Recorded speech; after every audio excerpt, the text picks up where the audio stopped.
келишиңиздер, урматтуу коноктор. Жана кыскача айтылган дерек сүйлөгөнү силер Стамбул шаарында келечекте ушундай бюро иштетебиз. Түркия боюнча башка Түркиядан башка өлкөлөрдөн котормочулармен иштеп, фирма курулуштарында мекеме алуу боюнча кызматтарда которум кызматтары беребиз. Нотариалдык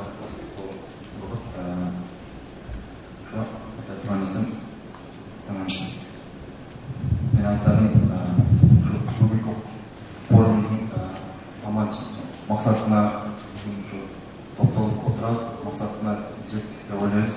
5-6 айдан бери бул эмеде 5-6 айдан бери вакилдерибиз иштеп жүрүп жүрүп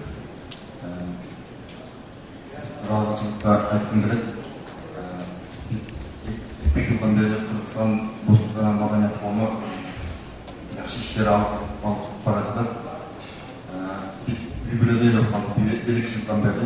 Ошондой эле сезилип калдык бул жерде жакшы иштеп, Кудай буйрса ушул форумдун үй-бүлөбүз дагы чоңойду деп айтсак болот.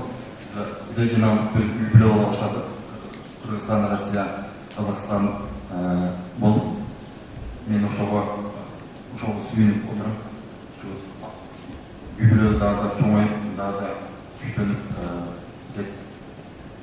келечегибиз дагы күчтүү болот деп ойлойм. Рахмат.